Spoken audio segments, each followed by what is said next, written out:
This is Claude, and this is the unboxing of the Corsair K70 RGB Mechanical keyboard. This one, the specific one that I got, has got the Cherry MX brown switches.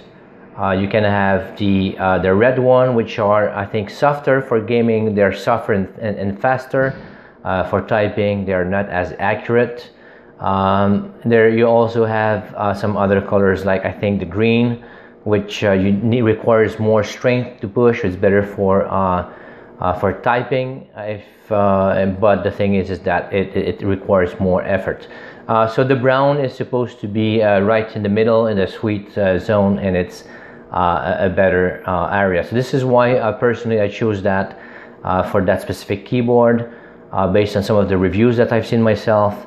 I had the choice as well to go with the Razer Black Widow Chroma keyboard. I still chose to go with the Corsair, basically for the aluminum look of the keyboard and the cherry switches. You know, that's why I went with the MX switches. This is why I went and I chose this Corsair keyboard instead of the Razer one. I know as well that the Razer is easier for the software. It's maybe a little less customizable and easier to set up initially, but I prefer this keyboard altogether. So let's go for that. So anyway, 16.8 million colors. Who in his right mind needs that? I think it's more a question of the same with the Razer as well. It's more of a question of you want to show off this or not. I don't think there's a real need for that. You know, give me a choice of 100 colors, I'll be happy with it. But still, so that's what these LEDs do. Gives you you know, countless options of colors. So that's what it is. Corsair Gaming, that's the box, K70. There's a K95 model also with all the macro commands on the other side. Makes the keyboard a little wider. Personally, I'm just do some light gaming. And I just want a sturdier keyboard. Something I'm going to give some feedback when I type, which the MX brown will do. The switches will give you that that thing. So that's why I chose that. So basically, what I don't like about this is the kind of the tramp stamp, you know, tattoo-like new logo. I think the old logo was much better. Hopefully, they will come back with the logo. I do not like that logo at all. Good keyboard, looks good, but I don't need that. So like I said, Cherry MX switches, that's what it shows here. It's got 4mm of play altogether. The first 2mm is where you get the feedback, and but the overall action is 4mm. All right, so that's what it is. All right, side of the box here, you got all of this. Tells you about the colors, tells you about the key switches, Cherry MX.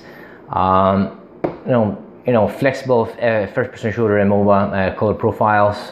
You got that comprehensive backlighting software suite, easy, fast per key color programming. That's what it is.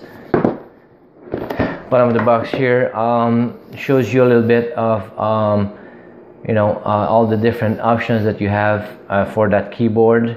Lighting modes.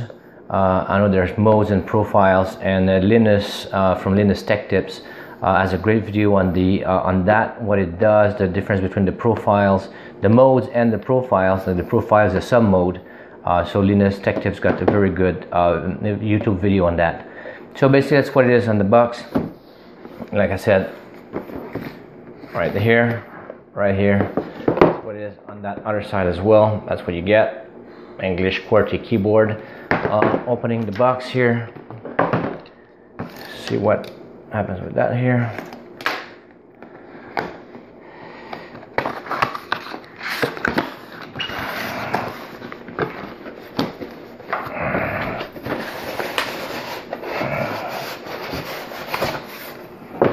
Put this over there.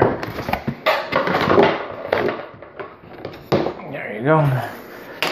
All right, let's see what we get in the box.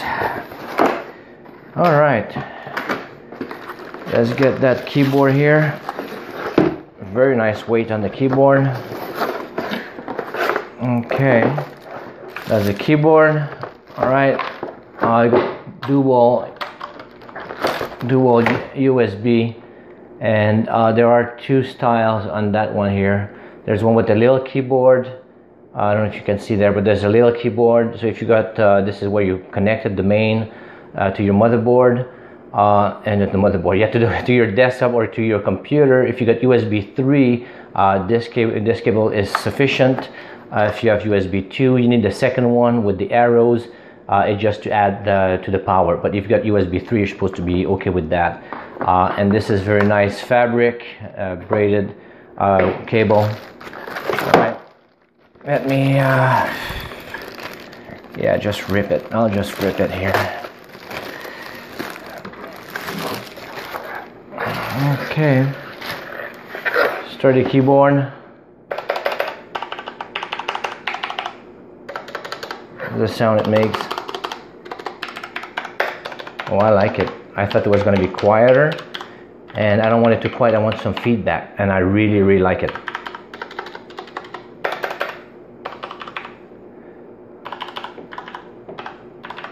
So that's good stuff.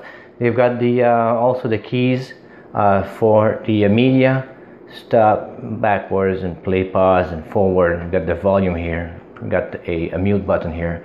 You know, saying only little thing here is that, you know, Corsair logo. I don't like it. Intensity here, and then there's a Windows lock button here. All right, so you got this. You got the cable, very nice cable. Let's see what else we got in the box. All right, a little warranty paper. All right, quick start guide probably. What is this? This is also warranty guide. K70 RGB.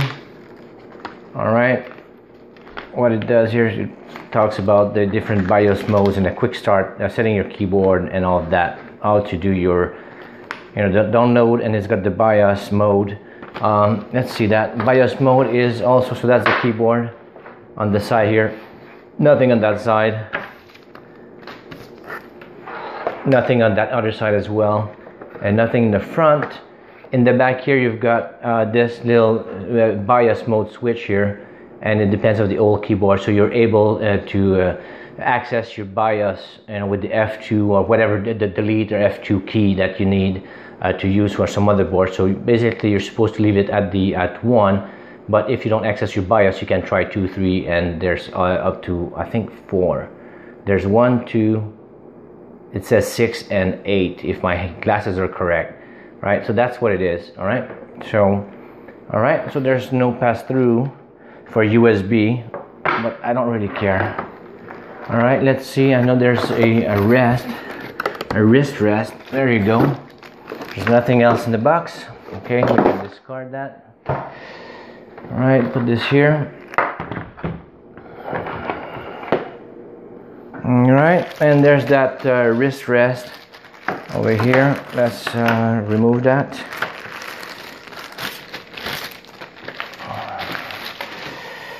All right, so there's a wrist rest over here. That's what it looks like. You got plastic inserts right here, and it's got the rubbery feel, and it's got like all the little dots here. So it's kind of rubbery. It's pretty neat. How does it work? Let's try that. Let's see how that goes. All right. I assume these will just go here and probably just click in place, right? There you go. There you go. It's in place already. You've got the feet in the bottom as well here. You got here, and these feet here. You got these feet here as well. You got the little rubber bumpers here as well. If you don't use the feet, you got the, they're decently sized rubber feet. So I'm just gonna do that here without the legs altogether. So this is how it, oh, this is very good. That's not going anywhere. So as you can see, it sticks pretty good, and even if I push it, it's not going anywhere. So that's what it is. Let's try with the little feet. Put all these go sideways, and on the little feet you can feel, here's just only plastic, but you can feel there's some rubber tips on the feet, in the feet of the back of the keyboard. This is just lifting it. All right, so it's not that sturdy. You can see I can just push it, which I couldn't with the other one. All right, it just raises the keyboard. Let's just see if I just put the feet and get some of the traction of the feet that are under here in that area, lifting the keyboard, and that's not moving as easily. So these the feet in the front of the keyboard, under the keyboard here in the front part, are helping quite a bit. And this is probably the way I'm going to get it on my computer. So there you go. So that was the unboxing of the Corsair gaming keyboard K70 RGB with the mechanical key switches. Hopefully you enjoyed that video, found it useful, and thank you for watching.